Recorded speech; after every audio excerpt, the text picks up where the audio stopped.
तुम्ही हुशारानं प्रश्न विचारा ना, काय घ्यायचा काही प्रश्न विचारा, म्हणजे काय सांगतो त्यांना माहित ना काय ते. नाही नाही, विचारा तुम्ही प्रश्न विचारा. बंधूजी काय सांगाल आजच्या कार्यक्रमाला अनुसरून? हां असं बोला. आज बुद्ध जयंतीच्या अनुषंगाने श्रामणेर दीक्षाभूमीसाठी बांधकामासाठी दान कार्यक्रमाचं आयोजन करण्यात आलेलं होतं आणि आज राष्ट्रीय प्रबोधनकार ज्यांचा UP बिहार आणि संपूर्ण देशभरामध्ये मोठा चाहता वर्ग आहे असे आमचे राष्ट्रीय प्रबोधनकार राहुलदादा आणवीकर, जे बेसपासूनच म्हणजे या श्रामणेर प्रशिक्षण केंद्राला उभं करण्यामध्ये आहेत.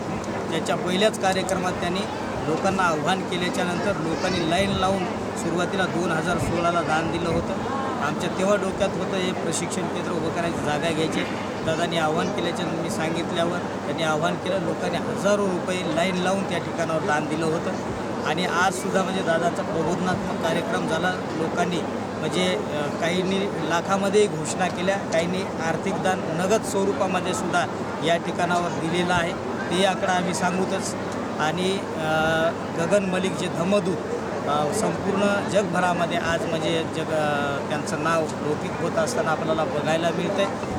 त्यांनी आतापर्यंत भारतामध्ये असंख्य भगवान बुद्धाच्या मूर्ती दान स्वरूपामध्ये अनेक विहारांना दिलेले आहेत. असे विद्वान ज्यांनी बुद्धाची भूमिकासुद्धा एका मालिकेमध्ये साकारलेली आहे. एक बौद्ध धर्माचे प्रचार प्रसारक म्हणून त्यांचं नाव लौकिक भारतामध्ये आज होतं आहे.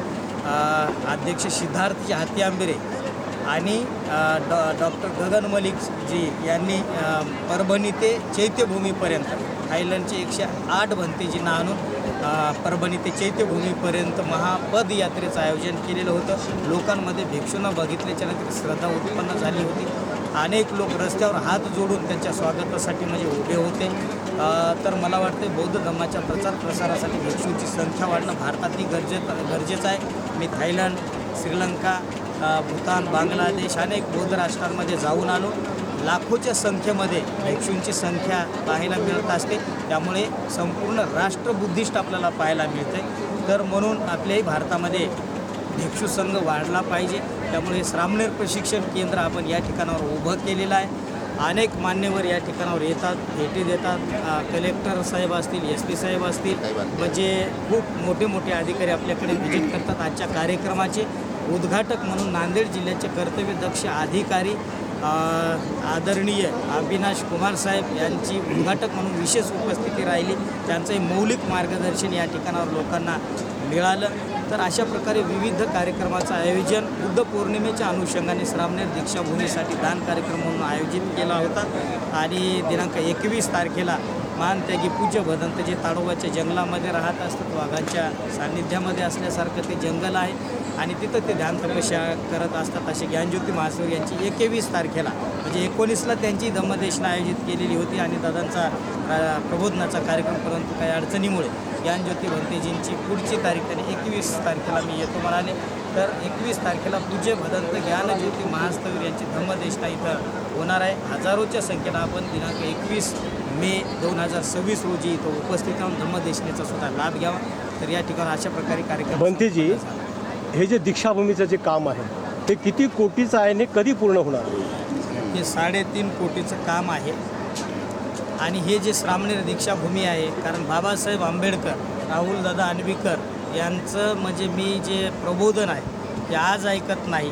तर मला वाटतं मी जसा कळता झालो असेल, मी ग्रस्ती जीवनात आज होतो. मुंबईलाही राहुलदादांचा एक प्रोग्राम झाला होता विक्रोळी मध्ये. बहीण मायावतीजी यांच्या म्हणजे प्रमुख उपस्थितीमध्ये त्यांचा कार्यक्रम झाला होता. तेव्हा दादाची तब्येत एवढी अशी जाड नव्हती आणि मी काय म्हणजे भिक्षू नव्हतो. मी फार छोटा होतो. पूर्णाचे नगरसेवक सन्माननीय देवरावदादा खंदारे यांच्यासोबत बराचसा म्हणजे मुंबईला आम्ही गेलेलो होतो.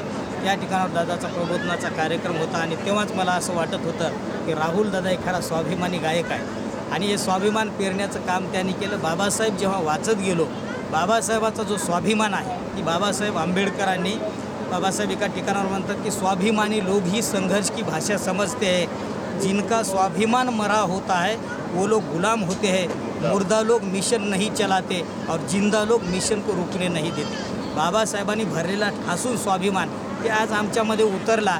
आणि हे जे काम आहे, जर मी कोणत्याही शासनाचा जर निधी घेतला असता किंवा कोणत्या मंत्री आमदाराचा खासदाराचा फंड घेतला असता तर मला वाटतं हे काम मी लय लवकर उभं केलं असतं. पण समाजाच्या दानातून एक एक रुपया जमा करून आम्ही जे काम उभं करत आहोत, तर हे म्हणजे त्याला वेळ थोडाफार लागेल, परंतु मनामध्ये विश्वास आहे. 100% आम्ही श्रामणेर दीक्षाभूमीचं काम पूर्ण केल्याशिवाय आमचा अंतिम श्वास आम्ही सोडणार नाही. राहुल दादा सोबत सुरुवातीपासून बेसपासून आहेत. मला सम्राट संपादक कालवश बबन कांबळे साहेबांची या ठिकाणावर आवर्जून आठवण होते आणि आंबेडकरवादी मिशन केंद्राचे प्रमुख दीपक कदम सर, म्हणजे सुरुवातीला आम्ही शंकरराव चव्हाणमध्ये म्हणजे श्रामणेर प्रशिक्षण केंद्राचं हे म्हणजे निर्माण करण्याचे माझ्या डोक्यात जे होतं, मी दादाला सांगितलं, बबन कांबळे साहेबांनाही सांगितलं, दीपक कदम सरांनाही सांगितलं होतं. तर ही म्हणजे मोठी माणसं सोबत असल्यामुळं हे काही गोष्टी म्हणजे सहज शक्य होतात. आणि राहुल दादा प्रत्येक कार्यक्रमामध्ये आंध्र प्रदेशापर्यंत मला त्यांनी लोकांकडून दान मिळवून दिलेलं आहे. म्हणजे मी निस्वार्थपणाने राहुल दादांच्या तोंडावर नाही, त्यांच्या मागाने त्यांची स्तुती करतो की पैशाला भाळणारा, भुलणारा, लोभाला बळी पडणारा हा राष्ट्रीय गायक राहुल दादा आण्विकर नसून दान देणारा आणि मिशन उभं करणारा माणूस म्हणजे राहुल दादा आण्विकर. म्हणून मी राहुल दादा आण्विकर यांचे बहुतांशी त्यांचेच कार्यक्रम मी आयोजित करत असतो. समाजाला अशा गायकांची गरज आहे जो समाजाला देऊन जाणारा गायक, विचार आणि धनसुद्धा म्हणजे दोन्ही गोष्टी देणारा गायक राहुल दादा आण्विकर आहे. म्हणून त्याच्यामुळे आजचा हा कार्यक्रम सुंदर यशस्वीरित्या झाला. आपण पाहिलं हजारो लोक इथं उपस्थित होते, सर्व म्हणजे एकदम प्रसन्न झालेले आहेत. तर काही कालावधी लागेल, पण श्रामणेर दीक्षाभूमीचं काम हे 100% पूर्णत्वास जाणार आहे. सगळे दानदाते आमच्या सोबत आहेत. धन्यवाद.